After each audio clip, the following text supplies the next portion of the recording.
Hello everyone, स्वागत है आप सबका एक और नई वीडियो में। तो अभी तक हमने बिजनेस ऑर्गेनाइजेशन के चैप्टर 3 जो किया था उसमें पार्ट 2 तक किया था। पार्ट 2 में हमने प्रिंसिपल्स ऑफ बिजनेस ऑर्गेनाइजेशन करे थे। तो ये पार्ट 3 है, इसमें हम करने वाले हैं नेचर ऑफ बिजनेस ऑर्गेनाइजेशन। ठीक है, और भी एक आध टॉपिक और होगा, शायद वो नीचे मैं बता दूंगा आपको। तो पहले इसको पढ़ लेते हैं। एंड आर्ट, देखो टाइम वेस्ट नहीं करना है फालतू का, फटाफट इसको रीडिंग करते हैं और इसको समझना शुरू करते हैं और जल्दी से इसको वीडियो को ख़त्म करते हैं। ठीक, टाइम वेस्ट कुछ नहीं करना है, बिल्कुल टाइम वेस्ट नहीं करना है।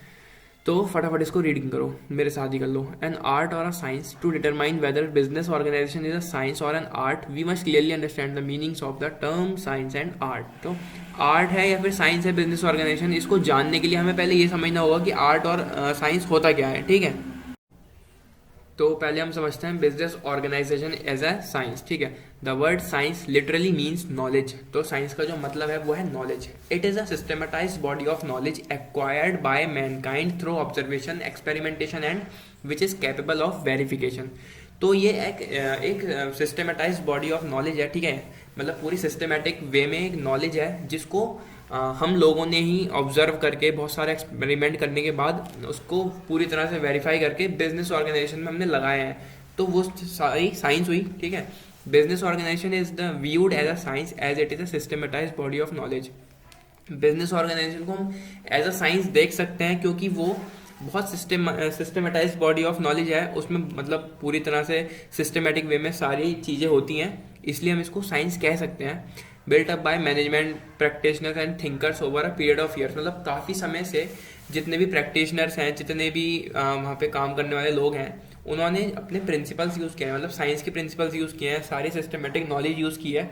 तो उस हिसाब से हम कह सकते हैं कि ये एक business organisation as a science. ठीक है, इसको हम एज अ साइंस बोल सकते हैं। It has certain principles and rules developed after continued observation.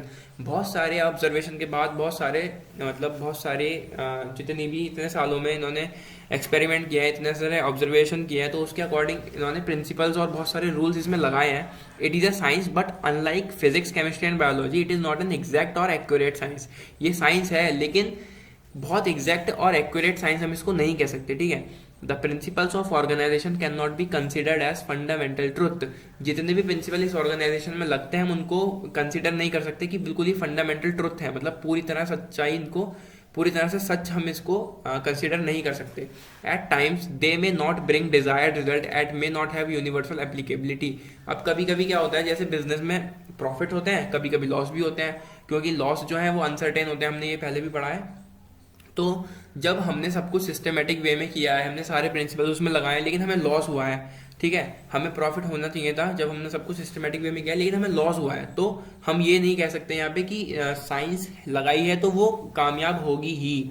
तो यहाँ पे लॉस भी हुआ है, इसीलिए हम बिल्कुल एक्यूरेट इसको नहीं कह सकते साइंस की, बिल्कुल ट्रुथ है सब कुछ। ठीक है, एट टाइम्स ये हमने पढ़ लिया। The main reason for the inexactness of science of organisation is that it deals with human beings whose behaviour can not be predicted. तो हम इसको इन एग्जैक्ट ऑफ साइंस इसलिए कहते हैं क्योंकि ये ह्यूमन बींग्स इसको लगाते हैं, मतलब प्रोडक्शन जो भी होता है वो ह्यूमन बींग्स ही तो करते हैं। जितनी भी चीज़ें हम, अब साइंस के कुछ रूल्स हैं, प्रिंसिपल्स हैं, वो कर कौन रहा है, कर तो हम ह्यूमन बींग्स ही रहे हैं ना।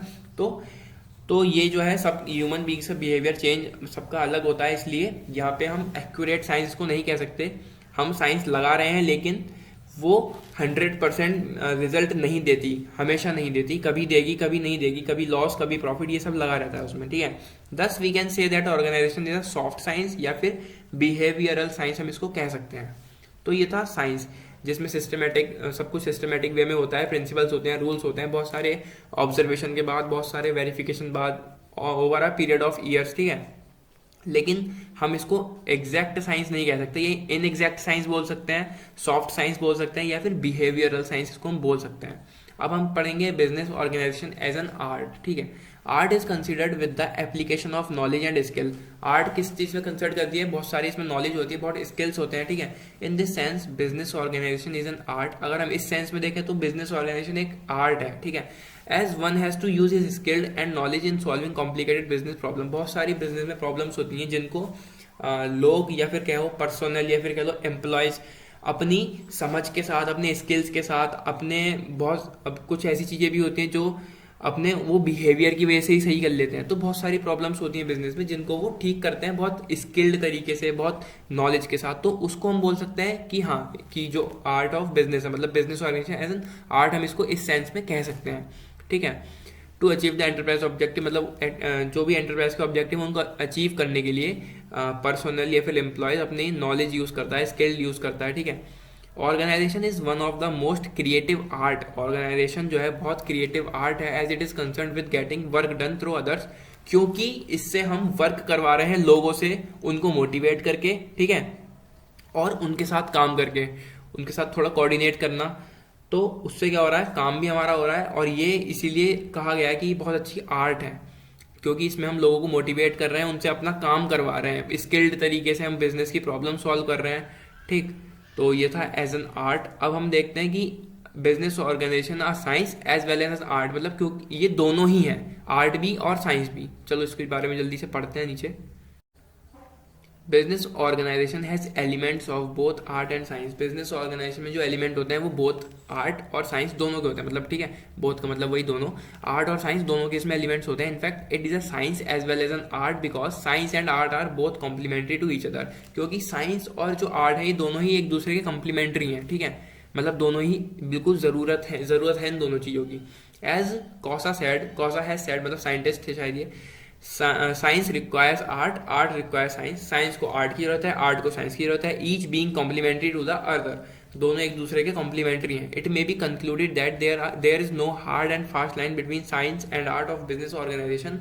The former science will have to solve problems, जो साइंस है उससे हम प्रॉब्लम सॉल्व कर सकते हैं, और and establish principles which might be applied with benefit to the latter art, और हम उन जो भी साइंस के प्रिंसिपल्स हैं हम उनको किस तरह से यूज कर सकते हैं, थ्रू आर्ट, आर्ट के थ्रू कैसे यूज कर सकते हैं, क्योंकि हमें उनको अपनी नॉलेज हमें यूज करनी पड़ेगी उनको लगाने के लिए, हमारे स्किल्स हमें यूज करना है, तो वो आर्ट भी हो गया, और जो प्रिंसिपल्स हो गए वो साइंस में आ गए, तो ये साइंस और आर्ट दोनों हुए। ठीक है, तो ये था business organisation science as well as an art, मतलब जो इसका नेचर है वो हो गया science as well as an art.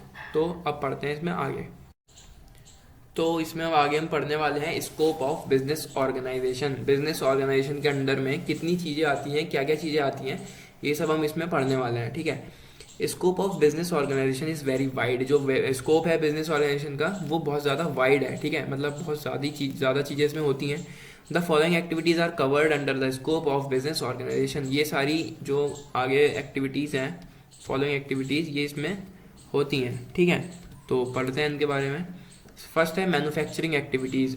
Business organisation के अंदर सबसे पहले होती है मैन्युफैक्चरिंग एक्टिविटीज़। ठीक है, these activities are concern with the conversion of raw materials into finished good. ये एक्टिविटीज़ क्या करती हैं, मतलब इन एक्टिविटीज़ में क्या होता है, ये रॉ मटेरियल को फिनिश्ड गुड्स में कन्वर्ट करती हैं। With the advancement of technology the manufacturing activities have become very complex. तो टेक्नोलॉजी की हेल्प से ये सारे काम होते हैं मैन्युफैक्चरिंग एक्टिविटी के अंदर। ठीक, business organisation aims as to manufacture of right type best quality goods at right times and the minimum possible cost. Business organisation क्या एम करती है, मतलब बिजनेस ऑर्गेनाइजेशन का एम क्या होता है इसमें, कि वो मैन्युफैक्चर करे राइट टाइप, मतलब सही तरह का, बेस्ट क्वालिटी गुड्स, ठीक, और राइट टाइम पर, सही समय पर, at the minimum possible cost, कम से कम कॉस्ट पर। This activity is performed by production department in an industrial organisation. ये एक्टिविटी कौन परफॉर्म करता है, प्रोडक्शन डिपार्टमेंट, ये सब काम देखता है इंडस्ट्रियल ऑर्गेनाइजेशन में। ठीक है, इंडस्ट्री ऑर्गेनाइजेशन हमने मतलब वो पढ़ी थी इससे पहले वाले चैप्टर में इंडस्ट्री के बारे में, उसमें भी पहले यही था मैन्युफैक्चरिंग वगैरह, तो ये उनके अंडर में होती है। लेकिन ये स्कोप किसके अंडर में आता है, सब कुछ सारी एक्टिविटीज़ बिजनेस ऑर्गेनाइजेशन के अंडर में ये सारी चीज़ें आती हैं। तो अब आगे बढ़ते हैं इसमें। आगे नंबर 2 जो है buying activities. Buying is a vital function in all types of business and industrial units. Buying मतलब खरीदना, ये जो है बहुत वाइटल फंक्शन है in all types of business and industrial में, बहुत जरूरी फंक्शन है। बाइंग में be done for trading purposes और फॉर मैन्युफैक्चरिंग। हम कोई चीज खरीदते हैं उसको ट्रेडिंग के पर्पज के लिए या फिर मैन्युफैक्चरिंग के पर्पज से। अगर हमने रॉ मटेरियल खरीदा तो हम उसको मैन्युफैक्चरिंग के पर्पज से खरीद रहे हैं, और अगर हमने कोई गुड खरीदा तो हम उसको शायद ट्रेडिंग के पर्पज से खरीद रहे हैं। ठीक, raw materials and equipments have to be bought by manufacturers. Raw materials और कुछ पार्ट्स, इक्विपमेंट्स मतलब कुछ पार्ट्स, इनको कौन खरीदता है, मैन्युफैक्चरर्स जो सामान बनाते हैं। ठीक है, finished goods and raw materials में be bought by stockist wholesalers and retailers, जो फिनिश गुड्स है इनको कौन खरीदता है? होलसेलर्स हो गए, रिटेलर्स हो गए, इनको ये लोग खरीदते हैं। Buying activities are performed by purchase department in a big business house. Buying activities कौन परफॉर्म करता है? Purchase department. जैसे वहाँ कौन था? मैन्युफैक्चर, वहाँ कौन था? Production department. उसी तरह से यहाँ पे है परचेज डिपार्टमेंट, ठीक है, इन अ बिजनेस हाउस, मतलब बिग बिजनेस हाउस में। ये थी बाइंग एक्टिविटीज। नेक्स्ट है हमारी selling activities. Selling transfer the ownership of the commodity from the seller to the buyer. Selling transfer, जो सेलिंग मतलब जब कोई चीज बिकती है तो वो ओनरशिप, मतलब ओनरशिप का मतलब है मालिक, मालिकाना हक कह लो उसको। कमोडिटी मतलब कोई पर्टिकुलर गुड, उस पर्टिकुलर गुड की जो भी मालिक होगा, उस पर्टिकुलर गुड का जो भी मालिक होगा वो ट्रांसफर हो जाता है। मान लो मैं अभी मेरी कोई फर्म है, उसमें मैंने कोई प्रोडक्ट मैन्युफैक्चर किया, तो उसका मालिक अभी मैं हूँ। जब मैंने उसको बेच दिया तो उसका मालिक कौन होगा? जो उस प्रोडक्ट को खरीदेगा, ठीक है। तो सेलिंग जो है ट्रांसफर कर देती है ओनरशिप उस कमोडिटी की। The object of earning profit is realise through successful selling. जो ऑब्जेक्ट है प्रॉफिट अर्निंग का, वो कब रियलाइज होता है? जब सक्सेसफुल, जो सारी सेलिंग है वो सक्सेसफुल हो जाती है मतलब सब कुछ हम बेच पाते हैं, उसके बाद हमें रियलाइज होता है कि हाँ प्रॉफिट अर्निंग हुई है। An efficient sales organisation contributes largely to the success of business. Selling activities include standardisation and grading, storage and warehousing, transportation, risk bearing, ये सब कुछ इसमें आता है। सेलिंग एक्टिविटीज अगर हम कर रहे हैं तो उसमें क्या क्या हमें चीज़ें आएंगी? ट्रांसपोर्टेशन, उसको सारे सामान को सेल कराए तो वो जाएगा भी कहीं, ट्रांसपोर्ट होगा, ठीक है। उसमें हमारे स्टोरेज और वेयर हाउसिंग की भी जरूरत पड़ेगी, उसको समय पर सही जगह रखने के लिए। ट्रांसपोर्टेशन हो गया। रिस्क बियरिंग यहाँ पे मतलब कि इंश्योरेंस वगैरह हो गया। मान लीजिए मैं अपना सामान कहीं सेल कर रहा हूँ तो वो मेरा सामान ट्रक के थ्रू जाएगा, मैं उसका इंश्योरेंस कराऊंगा पहले। क्या पता उस ट्रक में कहीं कुछ भी मतलब नेचुरल कैलेमिटी हो जाए या फिर कुछ भी हो जाए, कुछ एक्सीडेंट हो जाए या कुछ फायर थेफ्ट कुछ भी हो, मतलब उसका इंश्योरेंस मेरे पास होना चाहिए। तो ये सारी चीज़ें उसमें आएंगी। एडवर्टाइजिंग, एडवर्टाइजिंग का मतलब पता ही है। और sales department looks after the selling activities of a business house. सब चीज़ों को कौन देखता है बिजनेस ऑर्गेनाइजेशन में? सेल्स डिपार्टमेंट इन सब चीज़ों को देखता है। एडवर्टाइजिंग का मतलब पता ही होगा यार, एड वगैरह जो होते हैं जिससे कि प्रोडक्ट की पूरी नॉलेज कस्टमर्स को मिल सके, ठीक है, डिटेल नॉलेज। तो ये है एडवर्टाइजिंग, और लोगों को पता भी चले कि हाँ इस तरह की चीज़ भी दुनिया में है, ठीक। तो ये थी सेलिंग एक्टिविटीज़। सेल्स डिपार्टमेंट इन सब चीज़ों को देखता है। नेक्स्ट है इसमें office activities. An office is considered as a nerve system of every enterprise. एक ऑफिस जो है वो एक नर्व सिस्टम की तरह काम करता है हर एंटरप्राइज में। ऑफिस तो पता ही होगा ना, एक फर्म चल रही है तो उसका एक हेड ऑफिस होता है, मतलब मेन ऑफिस होता है उस फर्म का, ठीक है, जो कि एक नर्व सिस्टम कंसिडर किया जाता है हर एंटरप्राइज में। The existence of an office is must for every type of business. हर तरह के बिजनेस में ऑफिस की जरूरत होती है। It helps in planning, coordinating and controlling of all business activities. इस ऑफिस में बैठ के सब एक कॉन्फ्रेंस हो या फिर मतलब उस ऑफिस में सब कुछ देखा जाता है, उसके बारे में सब चीज़ें कंट्रोल की जाती हैं। जितनी भी बिजनेस एक्टिविटीज़ हो रही हैं उन सब चीज़ों को कंट्रोल किया जाता है इस ऑफिस में रह के, ठीक है। तो office activities include receiving, recording, arranging, analysing and communicating of information and providing safety and record of asset. पूरा एसेट्स का जितनी चीज़ें आई, जितनी चीज़ें गई, उन सब एसेट्स का रिकॉर्ड रखना, ठीक है। सेफ्टी प्रोवाइड करते हैं वो, वहीं से सब चीज़ें देखते हैं कि कहाँ पर क्या कमी है। कम्युनिकेशन करते हैं, कम्युनिकेट करते हैं अपने एम्प्लॉयज से, इन्फॉर्मेशन प्रोवाइड करवाते हैं उनको, एनालाइज करते हैं चीज़ों को, ठीक है। और उनको मतलब ये सारी चीज़ें होती हैं ऑफिस की, मतलब सारी ऑफिस एक्टिविटीज़ हैं ये। तो ऑफिस का काम पता ही होगा, एक कोई भी बिजनेस है उसमें एक ऑफिस होता ही होता है, जिससे जहाँ से सारी चीज़ें कंट्रोल होती हैं, ठीक। नेक्स्ट आते हैं आगे। आगे है accounting activities. Business organisation include, वैसे तो हमने ये पहले भी पढ़ा है पर इसको फिर से एक बार समझ लेते हैं अकाउंटिंग एक्टिविटीज को। Business organisation includes even the accounting activities, we have an accounting department. तो बिजनेस ऑर्गेनाइजेशन इंक्लूड कौन सी एक्टिविटी होती है? और अकाउंटिंग एक्टिविटी इंक्लूड होती है इसमें। हम अकाउंटिंग डिपार्टमेंट होता है बिजनेस का, जो मेंटेन करता है प्रॉपर रिकॉर्ड्स ऑफ अकाउंट्स, मतलब जितनी भी ट्रांजैक्शंस हो रही हैं वो पूरा अकाउंट वो मेंटेन करता है। कौन? Accounting department. Of the various transaction, जितनी भी ट्रांजैक्शन हुई है वही जो मैंने बताया अभी, of the business, so as to know the profitability of the business and its financial position on a particular date. पूरे साल में एक बिजनेस में कितना प्रॉफिट हुआ, कितनी सेल्स हुई, कितनी परचेज हुई, कितना पैसा आया, कितना पैसा गया, वो सब कुछ किस में पता चलता है? हमें अकाउंटिंग डिपार्टमेंट के थ्रू पता चलता है, अकाउंटिंग एक्टिविटीज़ के थ्रू पता चलता है, ठीक है। तो ये थी हमारी 5वीं एक्टिविटी जो थी अकाउंटिंग एक्टिविटी। अब नीचे हम इसमें आते हैं तो 6th पॉइंट है इसमें पर्सनल एक्टिविटीज़। कई बार बता चुका हूँ पर्सनल कौन होता है। पर्सनल वो होते हैं जो भी लोग बिजनेस एंटरप्राइज में, बिजनेस फर्म में काम करते हैं, ठीक है, उनको हम बोलते हैं पर्सनल, ठीक है। तो इनकी भी एक एक्टिविटी होती है। It is rightly said that all activities of any enterprise are initiated and determined by the persons who make up that institution. जितनी भी ऊपर एक्टिविटीज हुई हैं, अकाउंटिंग एक्टिविटीज, प्रोडक्शन एक्टिविटीज, जितनी भी ऊपर एक्टिविटीज थी, वो सब करता कौन है? लोग ही तो करते हैं यही। तो अगर हम देखें तो इन लोगों को भी हम पर्सनल कहेंगे, क्योंकि ये भी तो एज अ एम्प्लॉय वहाँ काम कर रहे हैं, ठीक है। मैनेजर हो या फिर एम्प्लॉय हो, है तो इंसान ही, और वो वहाँ काम कर रहे हैं तो वो पर्सनल ही कहलाएगा, ठीक है।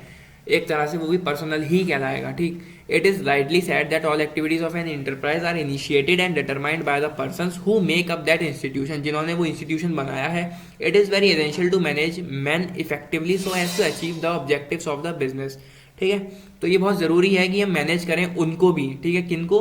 जो भी एम्प्लॉयज़ हैं उसमें वर्क कर रहे हैं, जिन्होंने जो हेल्प कर रहे हैं सारे ऑब्जेक्टिव्स बिजनेस के अचीव करने में। Organisation of personnel includes selection and training of workers.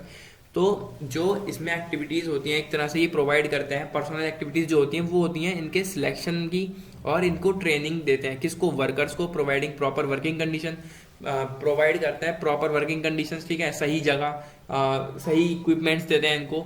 जैसे कि कुछ भी एग्जांपल ले लो, अगर कोई एम्प्लॉय कंप्यूटर पर वर्क कर रहा है तो उसको एक अच्छी टेबल मिलेगी, अच्छी चेयर मिलेगी, अच्छा सिस्टम उसको मिलेगा, ठीक है। और ये सारी चीज़ें इसको मतलब एम्प्लॉयज़ को प्रोवाइड करते हैं, ठीक है। तो ये थी पर्सनल एक्टिविटी जो पर्सनल के लिए होती है, क्योंकि पर्सनल हेल्प करता है पूरी तरह से बिजनेस के ऑब्जेक्टिव्स को अचीव करने में, ठीक है। तो ये थी पर्सनल एक्टिविटी। बाकी कुछ जो भी एक्टिविटीज हमने ऊपर पढ़ी इनको एक बार ध्यान से दोबारा पढ़ लो, रीड कर लो, अच्छे से समझ में आ जाएंगी। तो ये पार्ट 3 था, ठीक है। इसमें हमने इतनी चीज़ें कवर की हैं फिलहाल। एक चीज़ इसमें और बची रही है चैप्टर में, फंक्शनल डिपार्टमेंट, फंक्शनल कुछ ऐसी कुछ है, तो उसको शायद अगली वीडियो में कवर कर लेंगे। उसके मेरिट्स हैं, डिमेरिट्स हैं, और फंक्शनल ऑर्गेनाइजेशन पता नहीं क्या है वो, ठीक है, उसको कवर कर लेंगे इसी में नहीं मतलब अगली वीडियो में। तब तक के लिए इसको आराम से पढ़ो। इस वीडियो को ज़्यादा लंबा नहीं करना चाह रहा मैं, क्योंकि ज़्यादा लंबी वीडियो हो जाती तो देख के सोचोगे यार नहीं यार ये नहीं देख रहे, ये बहुत लंबी वीडियो हो गई, ठीक है। तो मैं इसको इसलिए छोटे ही छोड़ रहा हूँ वीडियो को। तो आराम से इसको देखो। पार्ट 1 पार्ट 2 नहीं देखे हैं तो उनको देखो। और अगर अभी तक चैनल सब्सक्राइब नहीं किया है तो चैनल सब्सक्राइब कर लो, और लाइक कमेंट शेयर करना ये सब आपका काम है यार, ठीक है।